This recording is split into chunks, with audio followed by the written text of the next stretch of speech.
तिळगुळ घ्या, गोड गोड बोला. हां. प्रत्येकाची बनवण्याची पद्धत वेगळी वेगळी आहे. मी माझ्या पद्धतीने खास तुमच्यासाठी शेअर केलाय.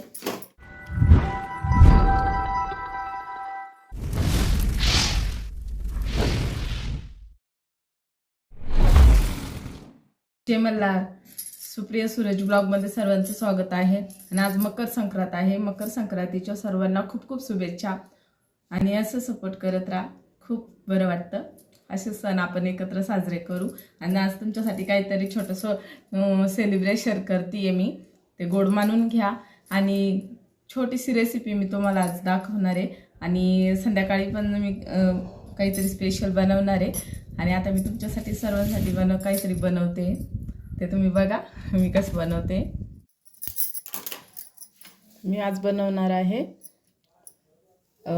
गोड शेवई. कधी त्याला शिरकुर्मा बोलतात, आपल्याकडे शेवई बोलतात. आणि त्याच्यासाठी मी घेतले साखर, हे थोडेसे ड्रायफ्रूट्स घेतलेले, काजू आणि बदाम, जे आपल्याला आवडतं आपण ते घेऊ शकतो. आणि थोडीशी केशर घेतलं आहे, थोडंसं केसर आहे हे बघा. आणि शेवई घेतली आहे, ही दुकानात अवेलेबलच भेटते, आपल्याला माहीतच आहे. आणि हे बघा, हे घेतलं आहे तूप. आता मी बनवणार आहे. थोडक्यात पटापट सांगते आहे, कारण आर्या खेळते ना, त्यामुळे. आणि आर्या रडायला लागली तर मग सगळंच राहून जायचं.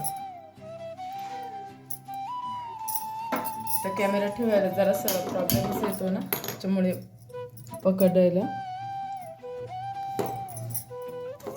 तर कढई गरम झाली आहे. आता मी याच्यात तूप टाकणार आहे. तूप आहे मी थोडं गरम करून घेतलं होतं आधी याला, म्हणजे अंदाजे घेतलेलं आहे मी. असं काही ठराविक पद्धत याने ठराविक मापात घेतलेलं नाही आहे. अंदाजाने मी तूप घेतलेलं आहे. ते आता गरम होत आहे.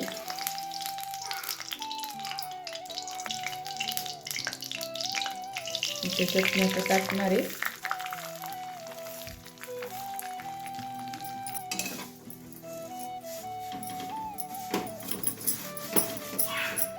स्लोवर, एकदम आपण गोल्डन याच्यामध्ये, स्लो मीडियम गॅसवर.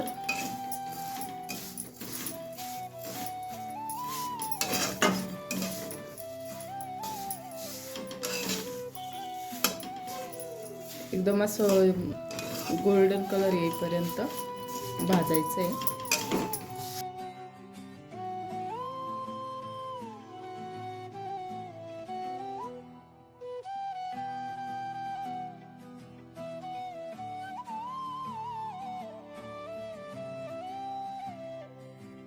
प्रत्येकाची बनवण्याची पद्धत वेगळी वेगळी आहे. मी माझ्या पद्धतीने खास तुमच्यासाठी शेअर केला आहे. मी तुमच्या हिशोबाने पण बनवू शकता. आणि आता मी याच्यात ॲड करणार आहे हे जे तुकडे केलेले काजू आणि बदाम आहे ना, ते मी टाकणार आहे याच्यामध्ये.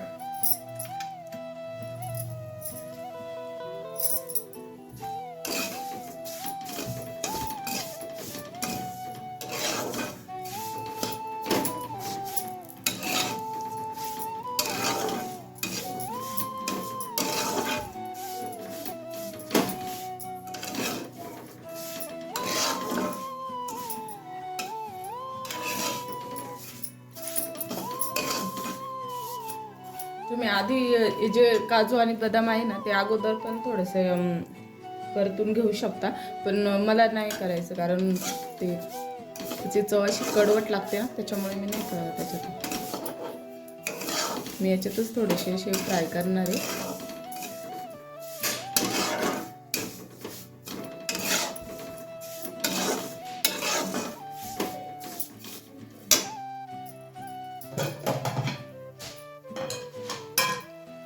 आता बघा, हे एकदम गोल्डन झालेले आहेत.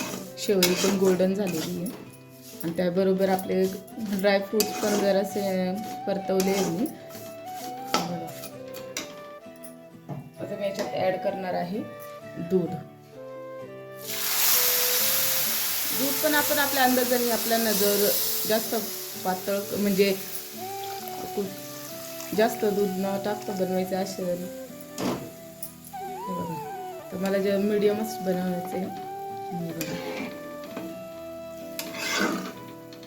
थोडंसं गॅस फास्ट करते. हे तुपाचं इतकी घाई असते ना. आर्या जागी आहे, इतके टेन्शन येतं मला. हे बघा मी याच्यामध्ये केसर टाकलेलं आहे. केसर पण ॲड करते कारण ते उकळी आलं की केसरचा कलर पण याच्यात मिक्स होऊन जाईल, फ्लेवर पण येईल चांगला. इलायची टाकत नाही कारण ओम खात नाही इलायची, त्याला ते वास पण आवडत नाही. आणि मी आता थोडीशी साखर, जास्त गोड नाही बनवायचं आहे कारण खाती नाही मुलं. मुलांच्या हिशोबाने बनवावं लागतं. आपण काही पण खाऊ शकतो, तसं पण चालतंय. आपण मुलांनी खाल्लं म्हणजे आपण खाल्ल्यासारखंच आहे.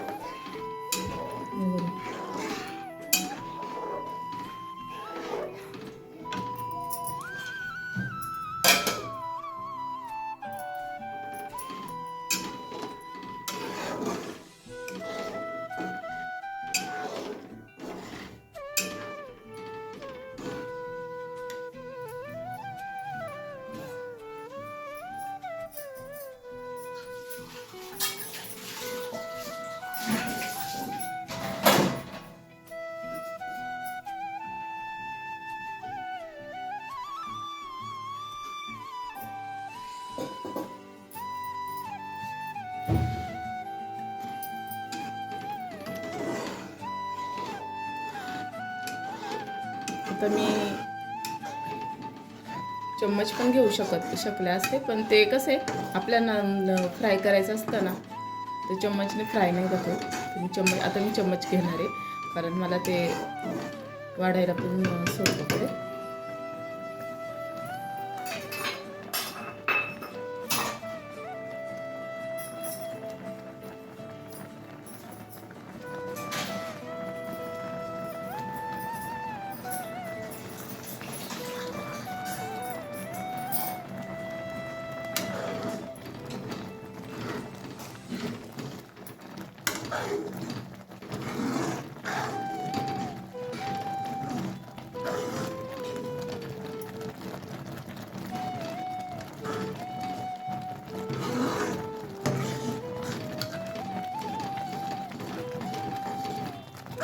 आपले साखर वगैरे सर्व विरघळलेले आहे.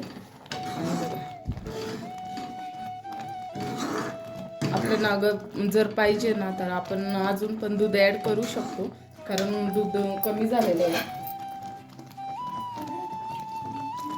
कारण आर्या पण खाणार आहे, तर जर जास्त सुकलं तर खाता येणार. साखर जरा कमीच ठेवलेली आहे कारण खूप गोड पण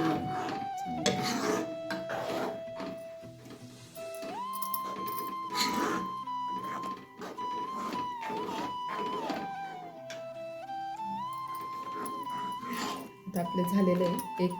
एक दोन उकळी आली की मग झालंच आहे.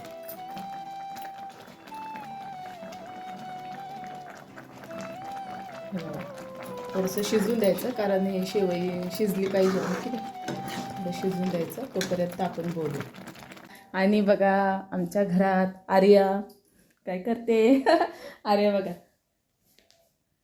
आर्या काय, आर्या काय मग संक्रांती तिळगुळ घ्या, गडगड बोला, बोल बोल, तिळगुळ घ्या, गोड गोड बोला. हा, तिळगुळ घ्या, गडगड बोला, छान छान. खाऊ खायचे आता, खाऊ आर्याने. ए बोल का तर दादा, ओम दादा, छान छान. आर्या उभी राहा, या आर्या. संक्रांतीच्या मकर संक्रांतीच्या खूप खूप शुभेच्छा सर्वांना. आर्या क्यूट आहे. आर्याच्या खाऊ खाणार आहे. आर्यासाठी मी शेवई बनवली आहे, त्याची रेसिपी मी तुमच्यासोबत शेअर केलेली आहे. आता तशी घाईघाईतच केली. आर्या बघा टेन्शन पण असतं ते ओमन आर्य खेळत असतात ना त्याच्यामुळे. तर बघा आणि असं सपोर्ट करत राहा, चॅनलला सबस्क्राईब करा, व्हिडिओला बघत राहा आणि लाईक पण करा व्हिडिओंना. धन्यवाद.